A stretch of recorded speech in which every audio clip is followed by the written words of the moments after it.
नमस्कार दोस्तों, मैं हूं यासिर और आप देख रहे हैं द लाइव जोन। और मैं अभी उपस्थित हूं समय हॉस्पिटल सगुना मोड़ पटना में। और हमारे साथ डॉक्टर चंदन सर हैं। डॉक्टर चंदन सर से हम जानने की कोशिश करेंगे कि मानसून सीजन में जो ज़्यादातर जो बीमारियां लोग फेसेस करते हैं वो क्या है और उससे कैसे बचा जाए और समय हॉस्पिटल में उसके उपचार कैसे होते हैं। सर बहुत बहुत नमस्कार। स्वागत है सर। क्या कहना चाहेंगे सर, जो मानसून सीजन में जो डिजीज सबसे ज़्यादा जो आप लोग सर फेसेस करते हुँ, हैं वो क्या है सर?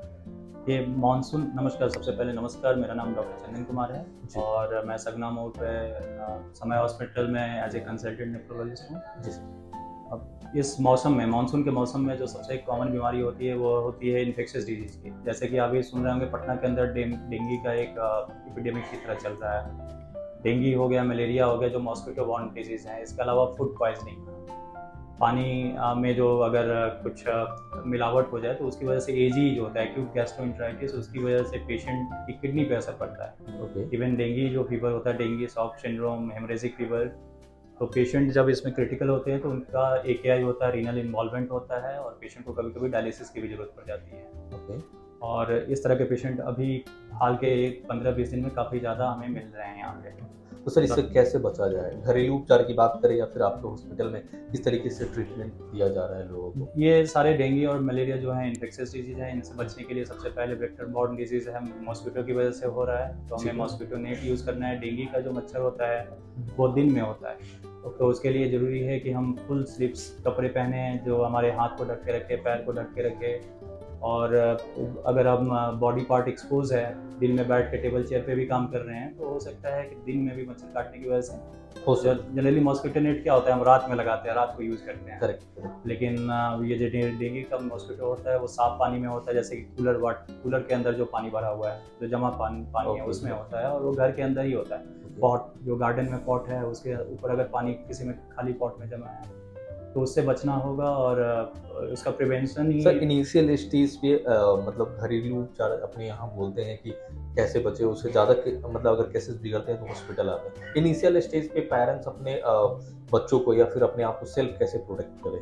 मतलब ये तो हो गया कि सर आप पानी जमा ना होने दें, साफ-सफाई रखें, फुल कपड़े पहने। दूसरा है कि अगर डेंगू का फीवर है, तो डेंगू के बारे में एक कॉन्सेप्ट है लोगों का कि फीवर बहुत तेज आ रहा है, लोग परेशान होते हैं फीवर को लेके।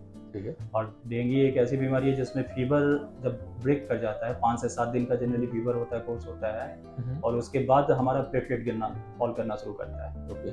तो जो क्रिटिकल फेज़ होता है वो आफ्टर फीवर होता है। जब पेशेंट शॉक में चला जाता है, जब पेशेंट का प्लेटलेट काउंट गिर जाता है, 5000 10,000 प्लेटलेट जाता है, प्लेटलेट ट्रांसफ्यूजन की ज़रूरत पड़ती है। हुँ, हुँ, हुँ। इसके अलावा फ्लूइड का थर्ड स्पेस लॉस होता है एंडोथेलियल डिसफंक्शन की वजह से, जिसकी वजह से प्लूरल एफ्यूजन, एसाइटिस, ये सारे प्रॉब्लम डेवलप करते हैं। हुँ, हुँ। पेशेंट का इंट्रावास्कुलर वॉल्यूम कम हो जाता है और उसको एकेआई डेवलप कर जाता है। तो ऐसा नहीं है कि डेंगू हुआ और आपका फीवर डाउन हो गया और आप ये मान लिए कि नहीं सब कुछ ठीक हो गया, हमें डॉक्टर के पास नहीं जाना है।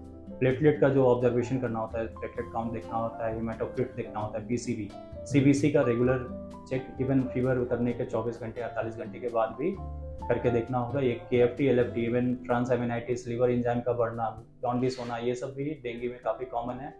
मलेरिया में भी ये हो सकता है और एक्यूट गैस्ट्रोएंटेराइटिस। और डेंगू के फीवर में भी आप अगर घर पे अपनी इलाज करा रहे हैं, जब तक ओपीडी बेसिस पे चल रहा है, वाटर इनटेक इज मस्ट, मतलब आपको अच्छे खासे अमाउंट में पानी पीना है, यूरिन आउटपुट आपका मेंटेन रहे, ये ध्यान रखना है। उसी तरह अगर आपको गैस्ट्रोएंटेराइटिस होता है, मानसून के सीजन में फूड पॉइजनिंग एक कॉमन प्रॉब्लम है, तो इसमें अगर आपका बीपी फॉल कर रहा है, चक्कर आ रहा है, डिजीनेस हो रहा है, यूरिन आउटपुट कम हो गया है, पेशाब बंद हो रहा है, तो आपको सबसे पहले फ्लूइड बनाना है। फ्लूइड बनाने के लिए आप ओआरएस ले सकते हैं, घर में पानी ले सकते हैं, नींबू पानी, नमक जो होता है, चीनी डाल के घरेलू उपचार वो कर सकते हैं।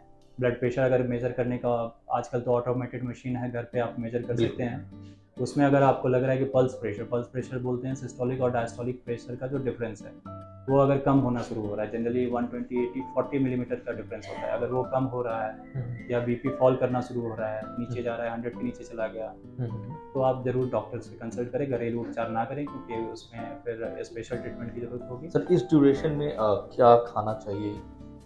सबसे पहले तो आप जो घर में नॉर्मल खाना खा रहे हैं उसको खाइए। सबसे इम्पोर्टेंट है कि आपका डाइट मेंटेन होना चाहिए, ये नहीं कि खाना ही बंद कर दें। ओके। एजी हो रहा है तो नौसिया वॉमिटिंग होगा, उस कंडीशन में अच्छा है कि आप ज़्यादा स्पाइसी फूड ना लें, नॉर्मल खाना लें।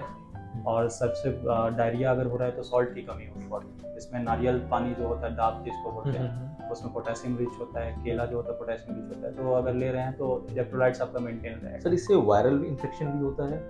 डेंगू तो वायरल फीवर ही है, ये वायरल सिम्टम मॉस्किटो बॉर्न है, लेकिन वो वायरल फीवर है, तो वायरस की वजह से ही वो हो रहा है। सर अगर नॉर्मल अगर सिम्टम आते हैं घर में, अगर बच्चे हैं तो बहुत सारे पेरेंट उतने अपने बिहार की अगर हम बात करें तो उतना एजुकेटेड नहीं समझ पाते हैं, तो इनिशियल स्टेज पे उनको अगर लगता है सिम्टम है तो कौन सा टैबलेट ले या दवा ले, ऐसा बता सकते हैं? हाँ, अगर फीवर आ रही है डेंगू की वजह से, अगर अगर लग रहा है कि वायरल है, 2 दिन हुआ है 3 दिन हुआ है, घर पे इलाज करा रहे हैं, तो सबसे ज़्यादा इंपॉर्टेंट है कि आप एनसेट्स ना लें, एंटीप्लेटलेट जो एस्पिरिन ग्रुप की दवा होती है वो ना लें, सिंपल कालपोल और डोलो, ये जो पैरासीटामोल होता है जी जी, उसको लें बुखार उतारने के लिए। ये काफ़ी सेफ दवा है, इससे प्लेटलेट काउंट नहीं गिरता है पेशेंट का, और आप ज़रूरत होने पे इसको दिन में 3 से 4 बार भी ले सकते हैं। 6 घंटे का 6 घंटे के गैप पे या 8 घंटे के गैप पे जैसी ज़रूरत है आप ले सकते हैं। उससे ज़्यादा उसके बाद भी अगर फीवर नहीं उतर रहा है तो आपको किसी डॉक्टर की सलाह लेनी चाहिए, ज़रूरत होने पे एडमिट हो जाना। तो दर्शकों आपसे बस ये रिक्वेस्ट है कि ये जो सर ने बताया, बहुत अच्छी से बारीकी से बताया कि अगर आप इस तरीके का सिम्टम फेस कर रहे हैं या फिर आपके घर में किसी को ऐसा प्रॉब्लम है तो ज़्यादा लापरवाही न करें, नियरेस्ट हॉस्पिटल जाएं। अगर आप पटना में हैं तो समय हॉस्पिटल में आए, डॉक्टर चंदन सर हैं जो बेस्ट आपको ट्रीटमेंट देंगे। और द लाइफ जोन को देखने के लिए बहुत बहुत शुक्रिया। Thank you so much sir.